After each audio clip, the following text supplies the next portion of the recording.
Institution ಈ ಸೇವಾ ನಿರತ ಸಂಸ್ಥೆ 1880 ಇಸ್ವಿಯಲ್ಲಿ ಪ್ರಾರಂಭವಾಯಿತು.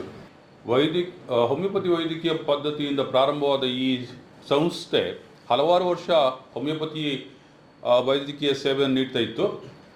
ಅದರ ನಂತರ ಕೆಲವು ವರ್ಷಗಳಲ್ಲಿ ಅಲೋಪತಿ ಸೇವೆಯನ್ನು ಕೂಡ ಪ್ರಾರಂಭಿಸಲಾಯಿತು. ಈಗ 1980 ಇಸವಿಯಲ್ಲಿ ಶತಮಾನೋತ್ಸವ ಆಚರಣೆಯ ಸಂದರ್ಭದಲ್ಲಿ ಒಂದು ಹೋಮಿಯೋಪತಿ ಮೆಡಿಕಲ್ ಕಾಲೇಜನ್ನು ಪ್ರಾರಂಭಿಸಬೇಕು ಅಂತ ಹೇಳುವ ಆಶೆ ಹುಟ್ಟಿದ್ದು. ಆ ಆಶಯದ ಪ್ರಕಾರ ಒಂದು ಮೆಡಿಕಲ್ ಕಾಲೇಜನ್ನು ನಾವು ಸ್ಥಾಪಿಸಲು ಪ್ರಾರಂಭಿಸಿದೆವು. 1985 ಇಸ್ವಿಯಲ್ಲಿ ಪೂರ್ಣ ಪ್ರಮಾಣದಲ್ಲಿ ಒಂದು ಮೆಡಿಕಲ್ ಕಾಲೇಜನ್ನು ಇಲ್ಲಿ ಸ್ಥಾಪಿಸಲಾಯಿತು ದೇರಳಕಟ್ಟೆಯಲ್ಲಿ. ಈ ಸಂಸ್ಥೆಯನ್ನು ಇಲ್ಲಿ ಸ್ಥಾಪಿಸಿ, ಈ ಮೆಡಿಕಲ್ ಕಾಲೇಜನ್ನು ಇಲ್ಲಿ ಸ್ಥಾಪಿಸಿ ಈಗ 40 ವರ್ಷಗಳು ಕಳೆದು ಹೋಗಿವೆ. ಈ 40 ವರ್ಷಗಳಲ್ಲಿ ಹಲವಾರು ವಿದ್ಯಾರ್ಥಿಗಳು, ಸಾವಿರಾರು ವಿದ್ಯಾರ್ಥಿಗಳು ಇಲ್ಲಿಂದ ಉತ್ತೀರ್ಣ ಹೊಂದಿ ಹಲವಾರು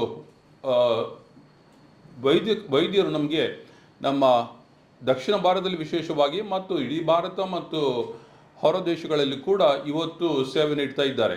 ಹೋಮಿಯೋಪತಿ ವಿಶೇಷ ರೀತಿಯ ಸೇವೆ. ಈ ಹೋಮಿಯೋಪತಿಯ ಮೂಲಕ ಹಲವಾರು ವ್ಯಕ್ತಿಗಳನ್ನು ಗುಣಪಡಿಸಲಾಗಿದೆ. ಮತ್ತು ಈ ಒಂದು ವೈದ್ಯಕೀಯ ಪದ್ಧತಿಯಲ್ಲಿ ವಿಶೇಷವಾಗಿ ನಮಗೆ ಕಾಣುವುದು ಏನಂತ ಹೇಳಿದರೆ, ಇದರಿಂದ ಯಾವ ರೀತಿಯ ಅಡ್ಡ ಪರಿಣಾಮ ಇಲ್ಲ. ಅದರ ಜೊತೆಗೆ ಈ ಗುಳಿಗೆಗಳು ಏನಿವೆ ಅವುಗಳು ಮಕ್ಕಳಿಗೂ ಕೂಡ ಪ್ರಿಯವಾದವು. ಯಾಕಂತ ಹೇಳಿದರೆ ಅದು ಸಿಹಿಯಾಗಿರುವಾಗ ಮಕ್ಕಳು ಕೂಡ ಇದನ್ನು ಸ್ವೀಕರಿಸಲು ಅಚ್ಚುಮೆಚ್ಚಿನಲ್ಲಿ ಅದನ್ನು ಸ್ವೀಕರಿಸ್ತಾರೆ. ಅದರಿಂದ ಈ ವೈದ್ಯಕೀಯ ಪದ್ಧತಿ ಇಡೀ ಒಂದು ದಕ್ಷಿಣ ಭಾರತಕ್ಕೆ ಪರಿಚಯಿಸಿದ ಕೀರ್ತಿ ಈ ಸಂಸ್ಥೆಗೆ ಇದೆ. ಯಾಕಂತ ಹೇಳಿದರೆ 1880 ಇಸವಿಯಲ್ಲಿ ವಿಶೇಷವಾಗಿ ಹೋಮಿಯೋಪತಿ ಭಾರತಕ್ಕೆ, ದಕ್ಷಿಣ ಭಾರತಕ್ಕೆ ವಿಶೇಷವಾಗಿ ಬಂದ ಕಾಲ ಅದು.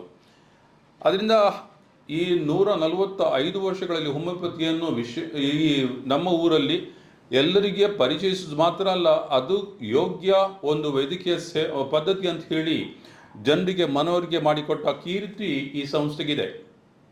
ಈಗ ಈ ಮೆಡಿಕಲ್ ಕಾಲೇಜನ್ನು 1985 ಇಸ್ವಿಯಲ್ಲಿ ಸ್ಥಾಪಿಸಿ 2025 ಈ ವರ್ಷದಲ್ಲಿ 40 ವರ್ಷಗಳು ಪೂರ್ಣಗೊಂಡಿವೆ. ಈ ಸಂದರ್ಭದಲ್ಲಿ ವಿಶೇಷವಾಗಿ ನಾವು ಈ ಕಾರ್ಯಕ್ರಮ ನಡೆಸ್ತಾ ಇದ್ದೇವೆ. ಯಾಕಂತ ಹೇಳಿದರೆ ಹಲವಾರು ವ್ಯಕ್ತಿಗಳಿಗೆ ಈ ಸಂಸ್ಥೆಯಿಂದ ಸೇವೆ ನೀಡಲ್ಪಟ್ಟಿದೆ ಮತ್ತು ಹಲವಾರು ವ್ಯಕ್ತಿಗಳು ಈ ಸಂಸ್ಥೆಯ ಮೇಲೆ ಅಭಿಮಾನವನ್ನು ಇಟ್ಟುಕೊಂಡಿದ್ದಾರೆ.